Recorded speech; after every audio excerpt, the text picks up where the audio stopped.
This week I want to just talk about spirit and matter. We're spiritual beings, and some people try to glorify the fact that we're having a human experience. And they really overly glorify this whole human thing. Well, you can glorify it all you want. And by all means, go ahead and accept that you're having a human experience. But it's not your real self. It's not your true self. It's not your highest self. It's more of a temporary experience. So you might be a spiritual being having a human experience, but it is only a temporary experience, which also means because it's temporary, it's temporal. It can pass and will be done. Anything that can end never was. So this is a dream.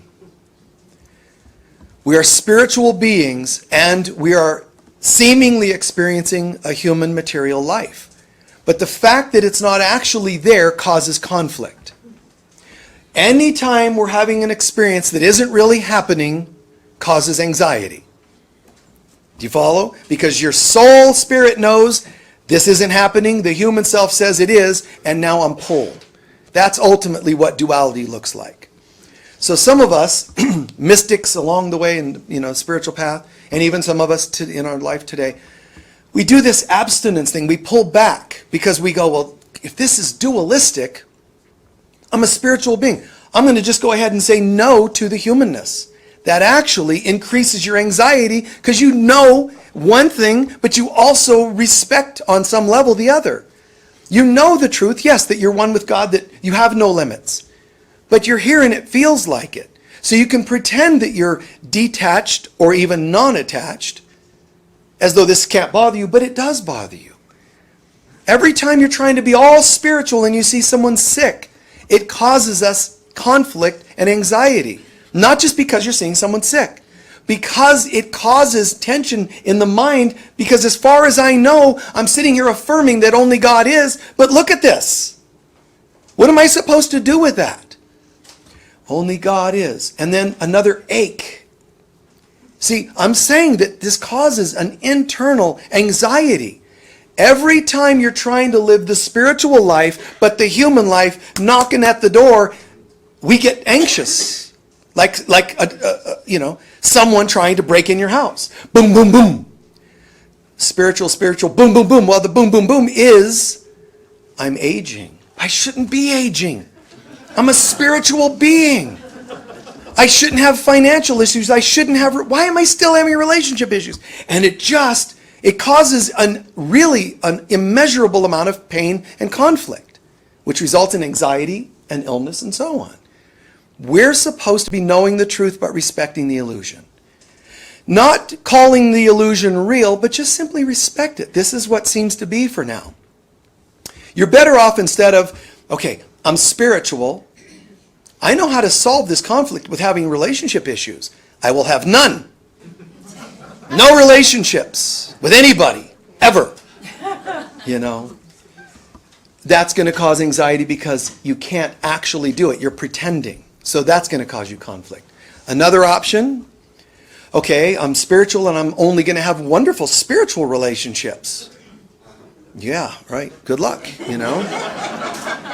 Because even the ones that go, Namaste. How are you, beloved? Oh, you do yoga too? Oh, you're a vegan? Let's get together and connect. And then the other part of them starts coming through because there's deep down inside, there's RoboCop or whatever.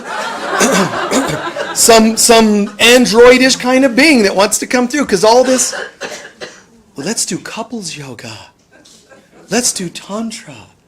Let's just be. And then you're like, can you go into work so you can earn some money to pay your half of the rent? I don't resonate with having jobs, And then the stuff's going to start surfacing. And then you're going to be having a session with Michael Mirdad going, why am I in this relationship with this person pretended to be all spiritual? And I'm going to be like, weren't you there last Sunday when I talked about that? I'm kidding. But this stuff keeps happening. And folks have to recognize, just pause for a minute. You're to be in the world and not of the world. You are a spiritual being, and then they say, having a human experience. But the human experience is not such a great experience. Our destiny is to create heaven on earth. The problem is, you can't, as Einstein said, change the world with the same messed up mind that created it. So you can't say, okay, heaven on earth. You know what we need? Let's put this person in president role. Let's make this rule. Let's make this law. You can't bring heaven to earth with the non-heavenly minds. And then you can't get everybody to agree what heavenly would be anyway. So let's all agree on world peace. On world peace. I was on a flight once. It was about 20 years ago. Bless you. And this lady started bringing up, the controlling world, and her kids are in school, and she doesn't like all the rules and this and that, and and then she started. Now I'm kind of hearing her and going, supporting, and then she said, and now they want to have prayer back in the schools. That takes away our rights. We should have rights to not have prayer in school. Oh, one of them. I'm like, okay. And so I thought, I like to bridge. So I'm going to just hear through all this stuff, and I'll find a way, a win-win, And that almost always works. So I thought, she doesn't want the religion, she doesn't want the word, she doesn't, God, it's too much for her. You know, it'd be cool if instead they just gave a moment of silence, and then each person could do what they want with that silence. Yeah. Holy Spirit, right on. She says, no, because then we're still being told we have to have a moment of silence. And I went, I'm jumping out of this plane now. God, eject button. That's how insane people can be. Jesus says in A Course in Miracles, you will never have a universal theology. Because the ego in people that think they're looking for a universal theology, even the ones that think they're looking for it, most people don't even want it, but even the ones looking for it, it's their version. Because the ego doesn't want you getting along anyway. So it's eventually going to bring up that my version's different from your version. And I don't like your version. And back and forth and back and forth. He says, but a universal experience is possible. In fact, it's inevitable. What that means in part is you're not going to get everybody to get along intellectually, because the intellect is the separate mind. But you can get people to eventually have a universal experience. How do you get the experience without the mind, without the intellect being there? Because you move beyond talking about it and thinking about it. When you let go, this is like the Buddhist technique of further back from the me that I think is here, less of that, and let go of that one that I thought was here. And then there's the one observing the one that I thought was here. Let that one go. And then keep going. Let that one and that one and that one. And pretty soon, I'm floating more closely to who I really am. And I just noticed that. And now who's the one noticing it? Let that one go. And it's layer by layer by layer of masks and systems and belief systems and falling away. Rumi would recommend a technique where people gaze in each other's eyes. And you look and you go, okay, oh, God, I see such beauty. You have really calm eyes. And then you let that go. Oh, we're starting to breathe together kind of organically. That's beautiful. And then that's not the end. You keep going. And then, okay, we're just letting go. And now we're just kind of melding in tension. That's really cool. And then you go more. Wow. I'm starting to see almost changes in your face. You're starting to see lifetimes pass before your eyes of that person, or various projections of yourself on that person. And you keep going beyond that. And you go, well, and then all of a sudden they're glowing and they're like, wow, now I'm there. Now they're glowing. I can see their aura. You're not done. You'll layer by layer peel these things apart. And the closest thing that most people would understand as if you call it a goal at all, it's really the universal experience, is you'll peel it, and you'll end up having a feeling, not a vision. It's not a visual auras and colors. All of a sudden, boom, you entered a feeling of oneness. And the feeling of oneness will give way to a feeling of love. I don't even have to talk anymore. I don't have to tell you I see anything, because none of it matters. So you get into that blissness of God, where it's beyond even thinking to think. It's just this wonderful wave that you're in now. Wow. It's very deep. Wonderful experience. And at some point, because you're being one with God, with love, with life. And at some point, you still will come back, kind of, rub your eyes a little, stretch out a little bit, and you have bills to pay still. And immediately, a bunch of people, dozens, attended this mastery workshop we just did, and even Sunday services or even spiritual conferences. I'm one of these people that have said it almost every one of these, and I'm saying now, when you come and have this really high experience, a private session with me or healers and so on, you're going to get a certain amount of euphoria from it, I hope. A certain amount of aha, heightened awareness, etc. Healing, counseling, whatever you're having done out there. You go and have acupuncture, Reiki, and you just go, wow, crystal bed. We have the crystal bed room here. You go and just chill on that. And amazing experiences. But what's going to happen is your ego doesn't go away forever. It's just sitting there like, could you get over this bliss thing? I'm waiting, It doesn't leave. It just hangs out. And as soon as you come out, it goes, I'm glad to see you're back. Because we have some things to do.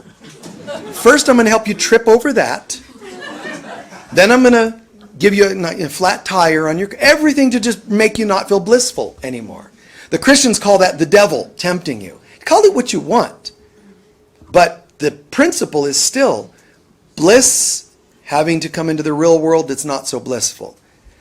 What we call the real world is made up mostly of the ego, mostly of fear, limitation. It's dense, So in the Garden of Eden, when Adam and Eve fall from the blissness, they're told, woman, you will now have pain giving birth. Man, you will now have to work hard to earn a living. Before you were in the blissness, and now you're in the world of effort, from being to doing. And they could have said, okay, but we don't want that. Let's go back to being. Try. Once you've fallen, you can't get up so easily. Once you've fallen, you can't get up because to fall means I shifted into fear-limiting consciousness. When I fall into limiting consciousness, I'm not so easily going to find unlimited consciousness to get me out because I'm already in limiting. And when I fall into limiting, I notice I start judging myself for being limited. When you judge, you can't easily shift out because your very consciousness is darker, denser. So it's harder to maneuver, let's call it, and free yourself to get out of there. You dropped into the mud, now it's harder to get out. You're now in a rut. And we've all had that happen. If you're on the earth plane ever, even one lifetime, you fell to some degree. Learning to forgive is the main way to get out of that rut, to change your frequency. Forgiving means I'm changing my frequency. But forgiveness is an actual supernatural process. It does miraculous things. It's doing that which seems impossible. Changing your frequency, because my efforts will not really get me out of the rut. Okay, instead of forgiveness, I'm going to do some Reiki, and then I'm going to do some life coaching, and then I'm going to do, jumping jacks, and then I'm going to do some visualizations. They're all going to help a little. None of them can really get you out because you're in a limited vibration. You're doing Reiki, you're doing this, you're doing that. When you get into forgiveness consciousness, it isn't you having to do something other than surrender. And you shift into forgiveness, and what happens is your frequency changes, and when you come back back into the world for a moment, you realize there's less work because somehow the mud has dried up. That's the miracle of it. Whatever you were stuck in doesn't seem to have the same power it had. And that's what's happening miraculously. Forgiveness isn't let's see, what am I going to do today? I'll either do tennis, Reiki, or forgiveness. It's not another thing to do. And mind you, any of these things are great. You can go and play tennis, you can get life coaching. They're all great. I'm saying forgiveness isn't just another one of those. I think I'm going to go and read, Gibran, Edgar Cayce, or whatever. I'm going to go and read whatever. I'm going to go and do things. I'm going to go on a hike. Some of those are more effective and helpful to you than others, but they're not the same as forgiveness. Forgiveness makes that which made you into a limited being thinking you needed to go do tennis change. Now all of a sudden, I don't need to work as hard to accomplish what I was accomplishing. For example, one is I need to budget and become, more wealthy in some way. The other is I am abundance. See, one is the consciousness. But humans keep forgetting and they keep doing effort to get somewhere. Instead of, let me get to the consciousness. That's what Jesus meant by seek first the kingdom / consciousness of God. Seek first the kingdom. I would do that as soon as I get around to it because I'm doing some other things. All the doings, you would have to, really, you'd have to do a million things to equal one non-doing, the being. The amount of effort changes. In part, what I'm saying is go easy on yourself. This ego that's in each of us, its purpose, mind you, is to cause us to believe that we're something that we're not. And every time I look at you and I see a flaw, which we call judgment, it's not about the flaw that's the issue. It's that I actually think you're less than God created you to be. You can walk up to me and look like hell. I don't have to see that. I can still see a light in you if I know how. You can walk up and be ill. You can wheel yourself in with 50 different diseases. Our job is to ask ourselves, don't shame yourself for noticing flaws or diseases, but ask yourself why. And then ask yourself if you're willing to see something else. Just like the eye gazing that we talked about. So, of Rumi, for example. It's not exclusively Rumi, but it's an example. So, am I willing to see who you really are?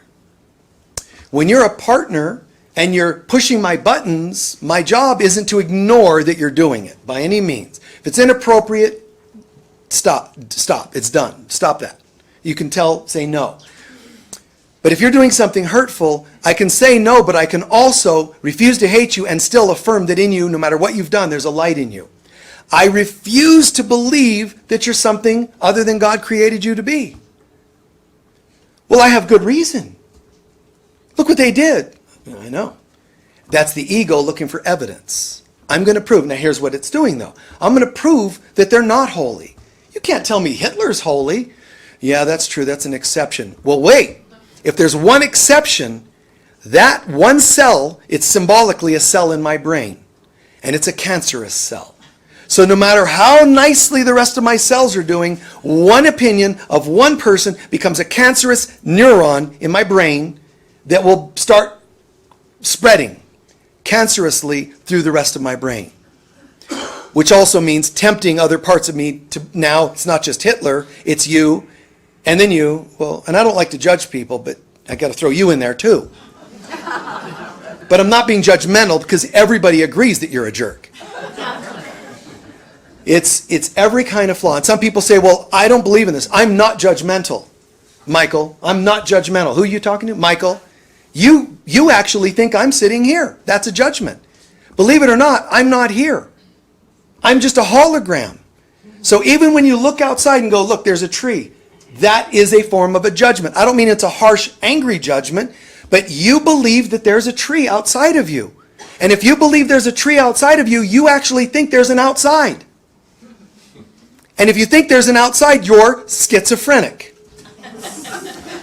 There is nobody out there, so stop talking to the shadows.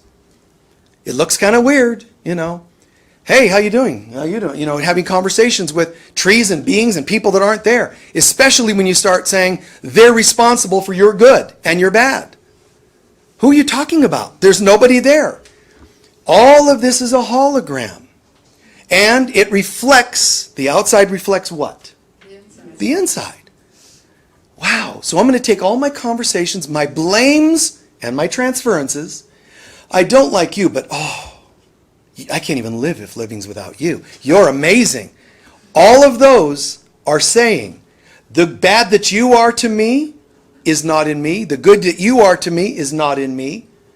It pushes everything outside. And whether you like the things or don't like the things, they're not in you, which means there's now two places, an inner and an outer. As soon as there's two, you have dualistic. As soon as you have dualistic, you'll see the dualistic with two eyes, because you need two eyes to see a dualistic world. Even if you only have one eye that works, it's a point, it's a metaphor. Two eyes. You need one eye to see. Thine eye, let thine eye be single, and you'll be filled with light, the Bible tells us. Let thine eye be single. Start to see with this eye. And then you make it into a new agey kind of thing. Okay. I gotta get my third eye to open, and people just don't understand. I one time contributed a magazine. I would write articles for them once in a while. And one time I sketched up a little cartoon for them to put in there too. And it was just making a point that it showed this guy holding a bone up and the dog's jumping. And so it's like up, but the caption said, up Kundalini, up, And that's what I see in people, like, force the third eye open, make your Kundalini rise, and then they wonder why they're, anxiety disorders. You can't mess with these things. You just change in consciousness. Okay, how? How do I do? I want a technique to make it happen now. Be nice. Be nice. The mystics of old used to say love and service. Love and service. That's how you actually grow. You can read books and that'll help. You can meditate, but if you meditate and you don't become nicer, it's not working. You're not doing it right. Meditation isn't where you go. Meditation is where you grow.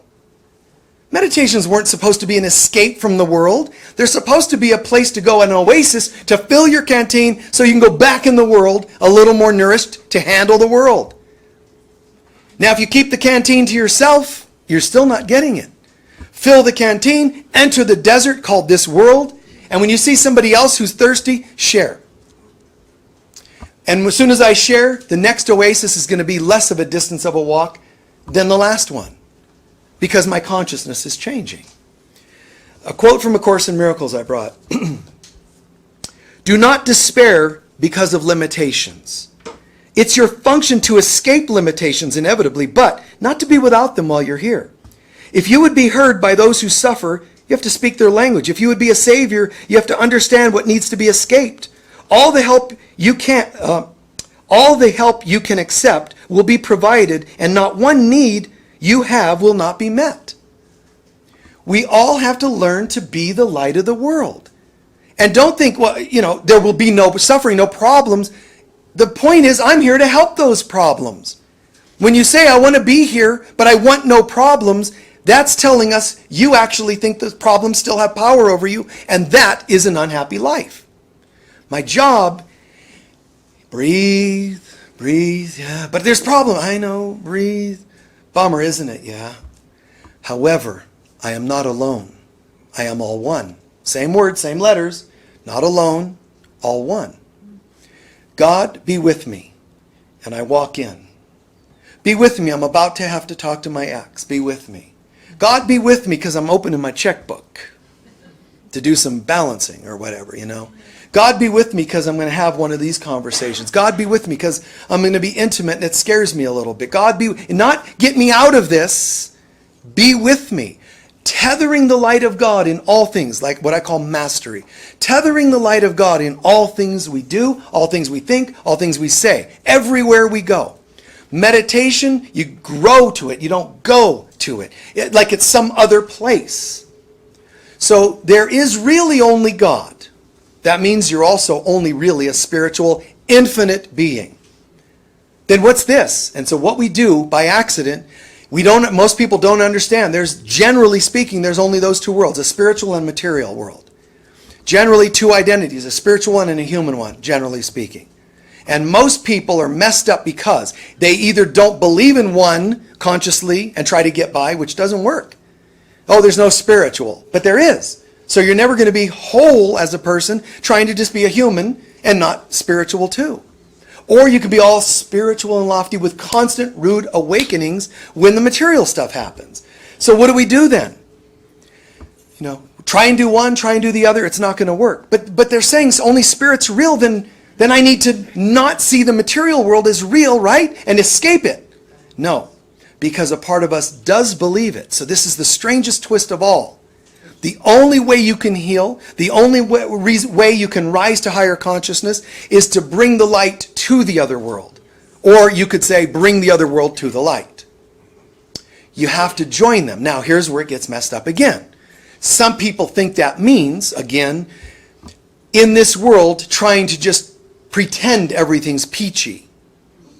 Or if we only get the right president, it's not going to come by your doing. It's better to bring God into everything you think, say, and do than to try to fix everything you think, say, and do, thinking that will inevitably get you to God. Do you see the difference I just said? Bring God in instead of, I'm almost there, I'll get this myself. It's easier. You know, God, how would you have me see this conversation? Instead of, I'm going to just keep getting this conversation right eventually. We all do that. You know, in my past, I remember a challenging conversation, a relationship many, many years ago. And it would be interesting because I would start with this really nice center. You know, start in this center and then jab, trigger. Now, if only you hadn't jabbed and triggered, we could have stayed in center here. So I'm going to just try that again. And so what ends up happening is each time you reach out to try to help someone who's sinking in quicksand, you're getting more used to being in the quicksand. And I would sit there thinking, okay, now it's going well. Thank God, I surrendered and we're getting this right and conversation's going. But what I would forget is my center's here, and I gradually would work into a conversation and it would go south really, and then I would bring it back a little, thank God. But when you do this in an airplane, if you're flying a jet, the airplane's flying and if they're not knowing where they're at, their ears will adapt, and you could be tipped like this and not even know you're tipped. You could be heading down. If it's done slowly enough, you don't even know you're nosediving because you adjust to it. So in these conversations, I found myself with this one person in particular. I'd go a little over here and then come back a little bit, then a little further and come back. Coming back made me think I was back and okay. But each slight adjustment off and back, off and back, I was getting further off. Which caused in me, like it's an interesting thing, not the anxiety of being off.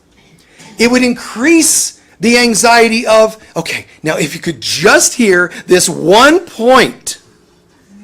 Can you get this? Fine, I'm willing to listen. Okay, back. And then they wouldn't hear. Now I'm even further off.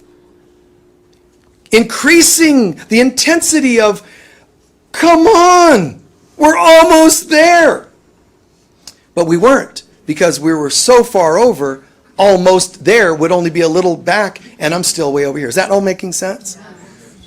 And I've always used this analogy, so I'll be brief about it because a couple of you have certainly heard it before, but the story of how a science experiment with frogs. And so in school, some people have done science experiments in the old days with frogs, and you take a frog and if you were to put it in hot water, it jumps out. It's very simple. Put it in cold water, it swims around, no problem. The downside is if you put it in cold water and slowly bring the temperature up, it'll eventually boil to death. Meaning that the way people are, the way the animal and beings are, is if something goes off slowly enough, you don't notice it, and before you know it, you're gone. And so in that experiment, we realize, wow. When we look at ourselves, many of us, we could say to ourselves, if you would go back, say, 30 years and see where you ended up, would you choose where you ended up? And a lot of us would say, not on your life. If you told me as a 21-year-old, I'm going to be married 6 times, not on your life. But it happened. Because you went off a little, thought, well, this one's not as bad. I'll adjust back and get the next one. And then off further, and then a little adjustment and off further. And before you know it, man, you're in hell. Divorce, hell, and then self-esteem's dropping, or health issues. Just one little, well, that's not a problem, I'll bounce back. The ball players, professionals. One injury, that's okay, I'll bounce back. And I did it, I bounced back. And another one, and another. Or the famous one that came up now in football is head injuries. It's okay, you're all right. Symptoms are gone, you can, okay. And then back, and then again and again, till brain damage. And it's just like, well, now how do you bounce back? You actually, in our third dimensional reality, you cannot. And now you're living with a sense of regret. And everybody around you in your life suffers. So we all bargain ourselves away so easily, far more easily than we ever would have thought we would have, but it happens usually slowly enough. Now, some of us have had very obvious, dramatic changes that went, that's not good, I got to do something. But most of the time, the ego does not want us to see these gradual descents into hell.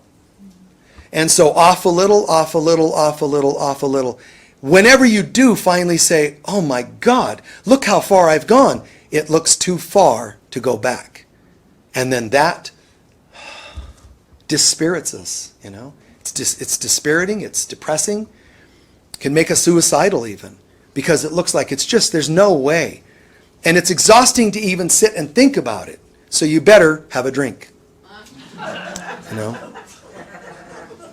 The ego doesn't want you to have any solutions, but when you insist on one, it'll give you one. You need a drink. No, I refuse to have a drink. You know what you need? Someone in your life. Someone who will love you and care for you. So you open, desperatehookups.com, and, is there anybody out there that would love me and only me and tell me I'm wonderful? And there's someone out there going, I'll do that because you have things I want. Now you don't have a relationship, you have a bargain. And you think that's going to go well? So people don't want to know that it's not going well, and off and further off they go. So the material world is overly designed by the ego. It doesn't have to be. We can redesign it from spirit. How are you going to do that without calling spirit into it? What we keep doing is either not calling on spirit at all, or think that if we maneuver the material world enough, like I tried in that conversation with this person, if you maneuver it enough, massage it enough, they'll wake up. So we think the right president, the right law, and it just doesn't work. It just doesn't work. You realize misery loves company. And if you do not work on releasing the ego, you are not on a solution at all. Anything you talk about in your life or the life of this planet, any solutions you think you have, free energy is going to change the whole world. Let's learn to filter water because the water is toxic. Great, now you filter water, great. And now there's new problems that'll come from that. This world and the way we try to fix the world will never find total peace, because you can't fix the world with the minds that ruined it. And you also can't use things of the material world to fix it. You know what? If we all just use herbs for medicines, that sounds like a nice solution, because pharmaceuticals just screw you up even faster. Go ahead and use herbs. You know what we'll be talking about if everybody does? There's no herbs left. I'm serious. Now we don't have enough water to water the herbs. And we ate all the herbs so we could use skullcap for a headache instead of whatever, brand names people have. It's not going to work. You cannot use material things because material things they don't even exist. They're hologram. I'm going to use a hologram to fix a non-hologram. It's consciousness that has to be healed. And consciousness mainly heals love and forgiveness. And love and forgiveness means recognizing things that aren't feeling right, and instead of hating, shaming, blaming them, seeing them, owning that they're happening, looking at the deeper stuff it brings up in us, surrendering those deeper things and replacing them with the presence of God. And it then starts to sound like a religious speech. God, God, God, God, God. But it's true. The presence of love. There really is this consciousness. It's not an entity, but there is this thing, for lack of a better word, this consciousness known as God. It did create us by sort of reflecting to itself another creation, which is us, and we're part of God eternally. But we ventured into a world that we manufactured and said, what if love doesn't exist? What would life look like? And this is it. If God is whole, what would separation look like? If God is abundance, what is lack? And so we're sitting down here, not wanting to own that we participated in any of that, sitting down here, feeling anxious, having a headache in a head that doesn't exist, over my finances because I'm trying to get the budget right and something's wrong and my bank account's in insufficient funds, a bank that doesn't exist. All of this anxiety on things that aren't even there, but I know how to fix it. I'll just add some money into the bank account, money that doesn't exist, to fix the bank account that doesn't exist, and I wonder why I'm still stressed. Because some part of me knows moving someone in and going, I do, does not make for a partnership. It doesn't mean you're any happier, any more closer to oneness. If you don't have a sense of oneness here, how's somebody going to give it to you? You complete me. That's just, there's all kinds of names I have for that are vulgar, so I won't say it. But it's just lame. You complete me. How can you possibly complete that which is complete? But I'll tell you one thing. Every time you try to tempt me to not think I'm complete by telling me you complete me, I don't like you. And now I have more work to do.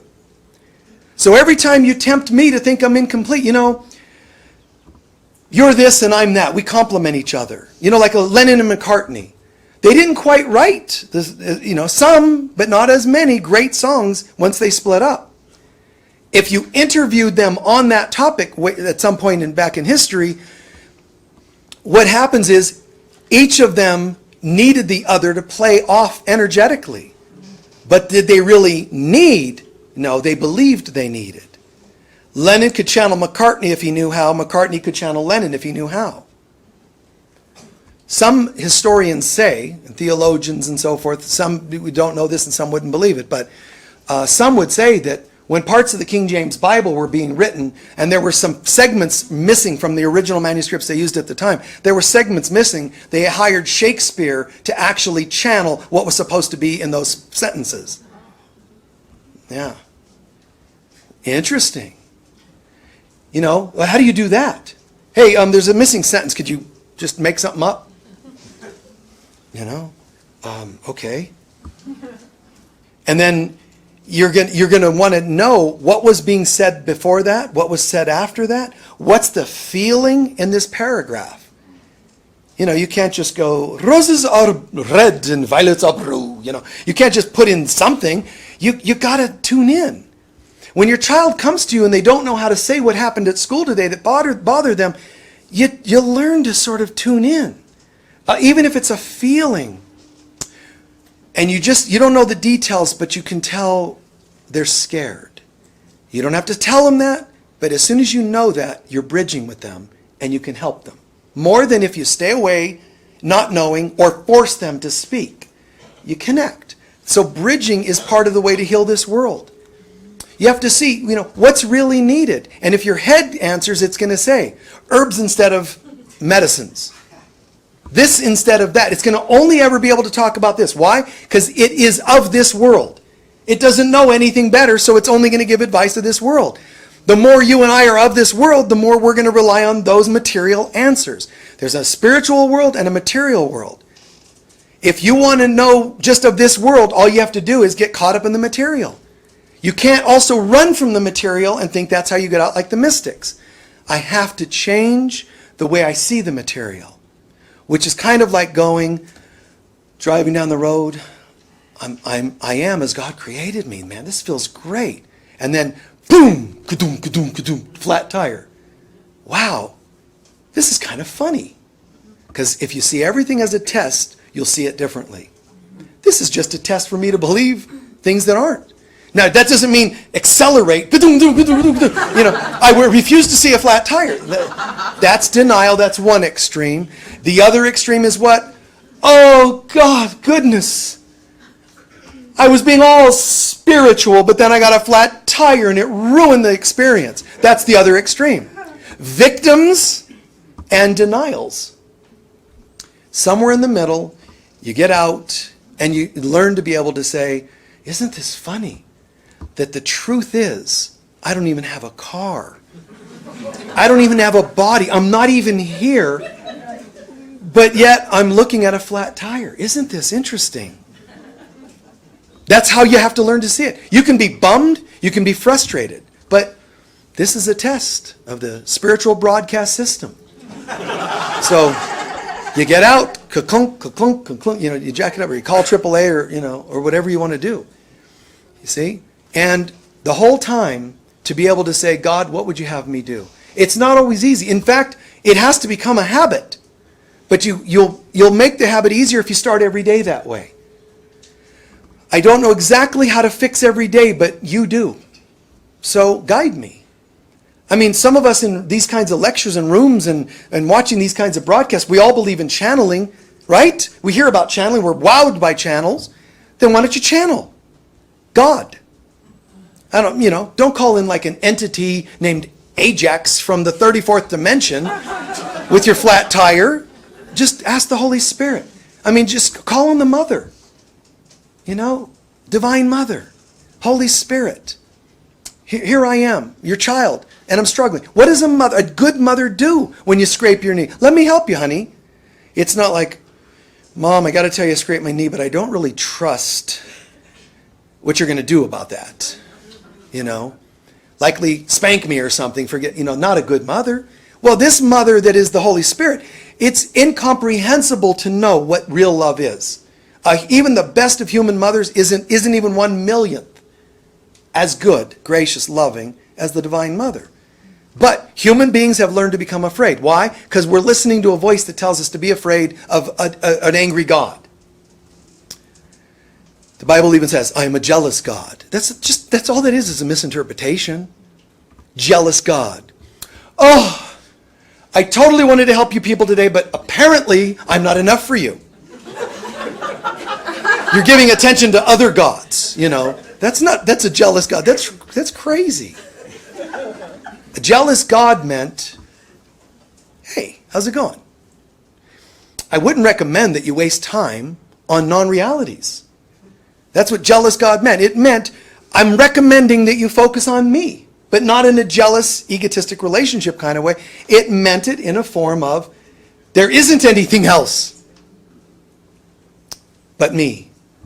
I am who you really are. So why do you want to focus on something that isn't you? So the word jealous is a mistranslation and a misunderstanding, misinterpretation.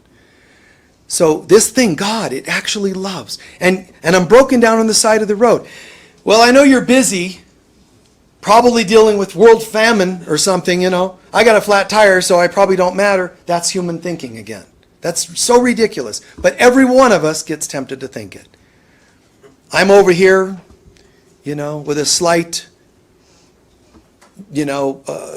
virus in the hospital of some kind, some viral infection, and I'm in the hospital. But, man, there's someone who's almost dead in the next room. They're more important. That's how we think. None of this matters, those variations of human perception. The bottom line is, God, the Lord thy God is one, and also God says, I have only one begotten, meaning created, child, not son. One created child. Who's that? Which one of us is it? If I stand close to them, maybe I'll get some cool stuff. One begotten child, which means us. And God, like any decent parent times 1,000,000,000,000, cares about every part of its children. What seems like multiple children, it's one, but it cares. So it doesn't matter if it's a cold or near death. God's saying, honey, you're not feeling good today. How can I help? It doesn't matter if you've been betrayed once or 1,000 times, in a small way or a major way. Anytime you and I are not feeling loved and lovable, something's wrong.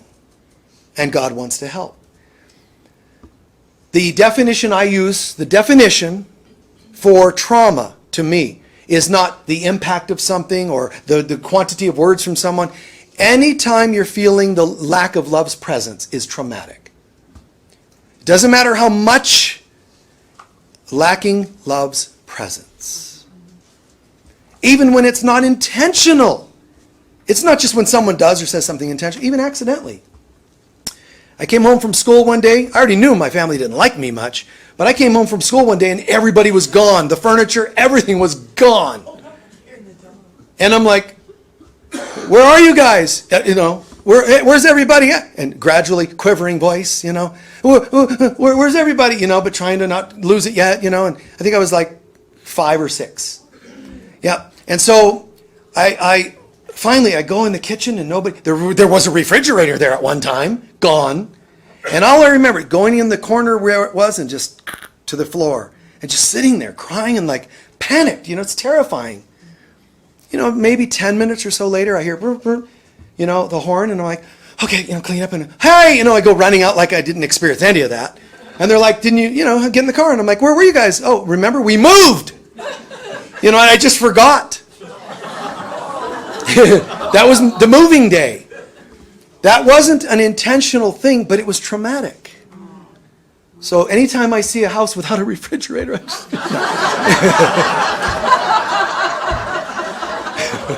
I relive the whole thing. Now I go to Home Depot and just pet the refrigerators. I'm okay.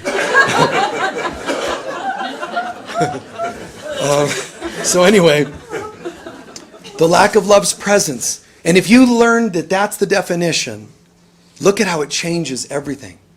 How you see other people that might have been hurt. How you might have seen that I guess I was a little more hurt than I thought I was in this life. Now, am I saying all this to make you obsess on all the traumas? No. Just to own that being on earth is traumatic. Because the refrigerator, God isn't here. Love isn't here. Peace isn't here. No matter what is real, like my parents, we moved and I forgot that day. It was our moving day. I'm not feeling peace, so it was traumatic. Even without anyone intentionally doing something, I'm affected. And now that could affect me a day later, a month later, because it becomes a pattern. It's stored in my being, my body, my limited human self. The good news is, the bad news, of course, is that we function from that limited, broken human self most of the time. Whatever you do, don't ever not be in the room when I'm in the room. Because you're running from that program as a kid. Remember what I said about the house? Elvis Presley was a big person. He was a big personality. He was successful. He was, the king. And yet, a couple of times I met him and got to hang out with him privately in his suite. And but I was a kid, and I remember being told, he's sitting there popping these pills and getting these injections before the concert and after the concert. Well, he needs that to go to the bathroom. He needs that to stop going. He needs that to go to bed. He needs that to wake up. He needs that to go on stage. He needs this to, come down off stage. I mean, it was really weird and surreal for me as a kid. But one point, at the end of the night, he left the room and they announced, now, he's gone to bed. We would appreciate it if nobody leaves until he's asleep, because he doesn't ever want to wake up and be alone. And it was like, wow. Surreal, because you're imagining this major figure, and yet with such a strange thing going on. Doesn't matter who you are. You can still be living from that old stuff. You're a dancer that wants to accomplish that. And it doesn't matter accomplish meaning the number one in the world. It just means in your own version of what you'd like to do. Or a singer, or a performer, or a parent, or a child. There's things that we're meant to be doing, and we're not living up to that and thriving because the material world has worn us down. All its impacts, all its programs, it's beat us down. Spiritual world, the spiritual me doesn't succumb to that, and I rise, I resurrect. The world will crucify you, God will resurrect you. So come back to life, find hope. And the simplest way, connect with God every day. Connect with God and practice forgiveness for the times you haven't connected. This person did this, I didn't feel very connected. Let me forgive with them. I did this one thing to myself. I overworn out my body. I gave my body to people I shouldn't have, etc. Forgive myself so I can reconnect. Whether it's others, forgive back to God, or self, forgive back to God. And even when neither of those is happening, start and end your day with God. Religiously, I didn't say that. Like superstitiously, no. Just beautifully. Developing more and more. There's a spiritual world and a material world, and only one of them's real. Let me connect with the one that's real. The world that's spiritual, connect with it. How? Nurturing a spiritual self. How? There's no better way than connecting with spirit, the source of my spiritual self. My human self is just living out my doubts and fears about my real self. That's all. My human self is just a reflection. When I connect, my life out here will reflect it. When I don't connect, it will reflect it. So if I would like a better world out here, I would be better off better connecting with the spirit world. If I connect with spirit, it'll create a better world. If I try to fix the world to connect with spirit, it doesn't work that direction. Certainly doesn't work very well. It would take 1,000 efforts here to get 1 ounce of something there. So it's always easy, always more effective and efficient. Just practice connecting with God. And that can be for you, it might just be angels, or it could be Jesus or the Holy Spirit. Some form of, if I want to see a spiritual, better world, let me bring it. Not if only. Let me bring it. And I'm going to bring it into my relationships by patience, love, forgiveness, and healthy communication. I'm going to bring it into my workplace. I said just the other day about like Unity of Sedona when I got here. They had all the systems in the way churches and spiritual centers are. And basically all the paperwork, everything was designed to give what they called minister, this is their income. What about everybody else? For the most part in churches, there's exceptions here and there, but usually everybody, they're just volunteers. They volunteer, to mow the lawn. You got a guy who owns a landscaping business, comes to the church, so he volunteers and comes and mows the lawn. That's how things are done in churches. And they say, because it teaches them the value of volunteering and service. And I think it's great. But I said, let's pay everybody. Well, and then Michael's supposed to get a raise. Don't give me a raise. Spread it out over everybody. And I did that several times. Because if I get a raise and they don't, I don't feel comfortable with that. And it's not because I'm, not believing in my ability to deserve. It's because I believe in our ability to receive. And you don't just preach that as some sort of, listen, I know you're struggling at home and financially, so volunteer some more time. I've got to go cash my check now. That doesn't feel right to me. So I love seeing us giving a stipend or a salary or whatever it is to the person that does the lawn or the person that works in the office and the person that, I told churches every time I've gone to them, have a bookstore. We can't afford it. Yes, you can. And what you make, you'll pay the person that works in there. Now you gave somebody an ability to make some more of a living, and now you're better and they're better. That's how you share this. You don't just talk it, bring it. And yes, we still have flat tires and these things happen. But we do learn, I got a flat tire, that wasn't a spiritual experience. Your job, all of us, our job is to bring spirit to the experience. We think there's a spiritual world and a material one, and there is seemingly. There's only one that's real. But the problem is we think there's two, and they're completely different, and we can't seem to have both, so we feel anxious and confused. I want a spiritual, material relationship that's spiritual. It's not happening, now I'm upset. Constantly. I want a spiritual health system in my body, but it gets sick, and I don't dig it. I don't like this. Why am I not just whole and spiritual? Constant conflict. Bring spirit to every experience. And if you are dying in a hospital, instead of saying, well, I guess it didn't work, I tried to bring, this material self into more holism, and I was a vegan, and I was a this and that and the other, and I still got sick and died. You still missed your test. You need to bring spirit to it. You mean if I bring spirit to it, I'll heal. Bring spirit even to death. When the saints come marching in, like P.T. Barnum said, when you're being run out of town, make it look like you're leading a parade.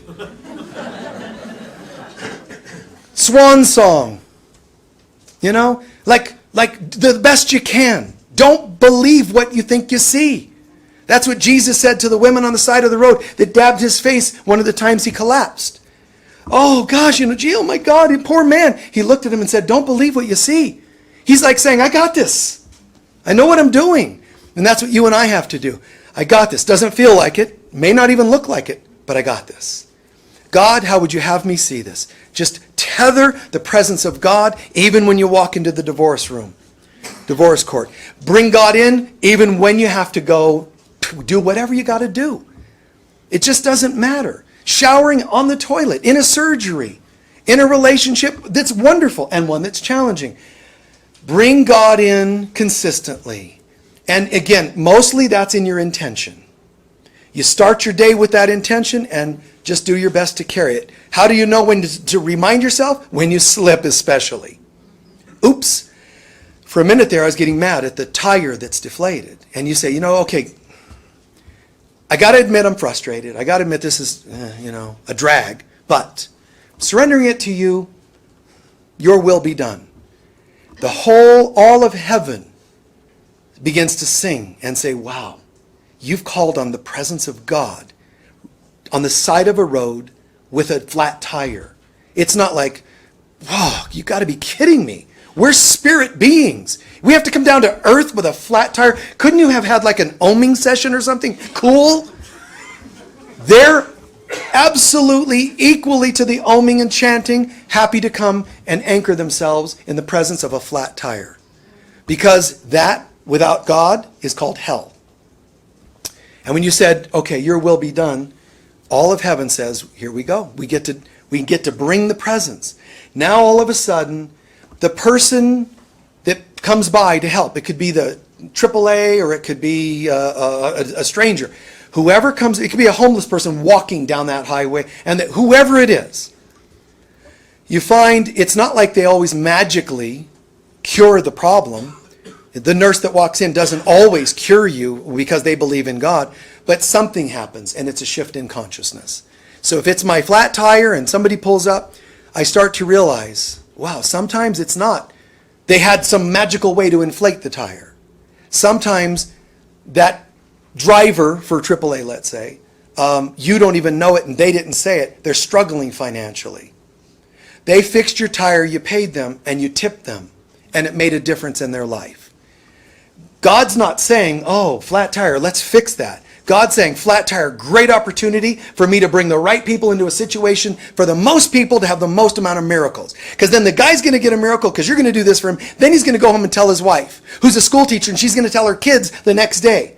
You see? And so on and so on. And that's what happens. Just because one day you decided not to get ticked off about a flat tire. Don't get mad when you do get ticked. Forgive yourself. Because it could happen. But forgive yourself. And that's how we start seeing a different world. Please take a few centering breaths.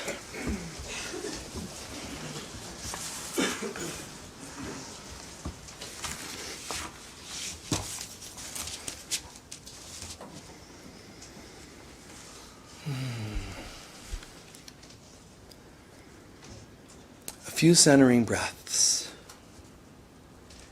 And I'm going to simply share a few decrees today. Affirmative prayers. You're welcome, and I'm not going to do the whole intro and exit to them, just a few affirmative or decree prayers. When I'm done, you're welcome to add, and some of you will know this, I am as God created me, I will to be the Christ on earth. You're welcome to do that. I joyously accept the knowingness that God fills my mind throughout the day. Be in my mind when I wake, my Father, Mother God, and shine on me throughout the day today. Let every minute be a time in which I dwell with you. Let me not forget my minute-by-minute thanksgiving that you have remained with me and always will hear my call and will answer me. As evening comes, let all my thoughts be still be of you and of your love. Let me sleep sure of my safety, certain of your care, and happily aware that I am your holy child. I am as God created me. I will to be the Christ on earth. I joyously accept the knowingness that the gift of Christ is all I see today. Father, Mother God, this is your will for me today, and therefore it must be my goal as well. This day I spend with you, and you have chosen how all my days should be. What I will experience is not of time at all. The joy that comes to me is neither of days nor hours, for it comes from heaven, infinity, to your child. This day is your sweet reminder to remember you, your gracious calling to your holy child. This day is the sign that your grace has come to me. It is your will that I be free today. I am as God created me. I will to be the Christ on earth. I joyously accept the knowingness that each soul has a Christ self who brings divine plans into remembrance. I know my divine plan. I know every aspect of my divine plan and what it will take to fulfill that plan. I am free from all spiritual blindness that would conceal my true purpose. I call upon Archangel Michael to purify my beliefs in order to make my mind the chalice for the mind of Christ. I am as God created me. I will to be the Christ on earth. I joyously accept the knowingness that my eyes are open at last. I seek a future different from the past. God's holy world now awaits me as my sight is finally restored and I can see. I thought I suffered, but I had forgotten the child that God created. Now I see the darkness of my own imagining, and light is there for me to look upon. Christ's vision changes darkness into light, for fear must disappear when love has come. Let me forgive God's holy word today, that I may look upon its holiness and understand it but reflects my own. I am as God created me. I will to be the Christ on earth. And lastly, I joyously accept the knowingness that by the authority of my Christ self, I call to all souls on the earth throughout time. Wake up and know you are God's. Father, Mother, God, use me in any way and every way to assist in the awakening of my true self, as well as the true self of my brothers and sisters, from all the dreams and nightmares we have made. I will use this key to become a master and to take dominion over my life and the world around me. God's all-pervading wisdom now replaces all ignorance in my being and in the collective consciousness. I am as God created me. I will to be the Christ on earth. And just for half a minute, breathing. Imagining that your decrees created a frequency in the room that you're now absorbing through breath so thoroughly, so much so, that you're becoming that very frequency. I'm not a person who decreed them. I am the decree.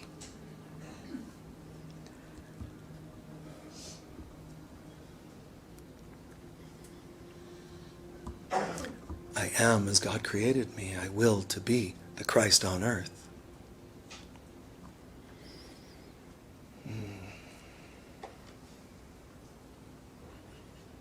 Beautiful.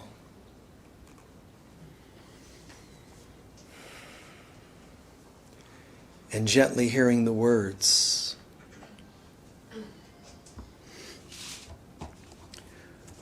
The light of God surrounds us. We are the light of God. The love of God enfolds us. We are the love of God. The power of God protects us. We are the power of God. And the presence of God watches over us. We are the presence of God. Wherever we are, God is. I am, we are, and so it is. Thank you. There's a DVD set online or here in the store called Spirit versus Matter. Has 4 different talks. Spirit or body, physical world, material world, sleeping, dreaming, awakening, and the divine I am versus the ego I am not. 4 different talks, and they're on one DVD called Spirit versus Matter. So if you're interested, that's the one to ask for. And you can also watch all kinds of free videos, hundreds on YouTube, and they're in sets, so it makes it easier. One's on psychology or spirituality or relationships. That way you can kind of descend, kind of immerse yourself into a full study of a topic. Like there might be 20 on relationships. So check it out. But remember, create several different guys and never let them meet each other. And anyway. God bless you all. Peace be with you. We'll see you soon. Bye-bye, guys.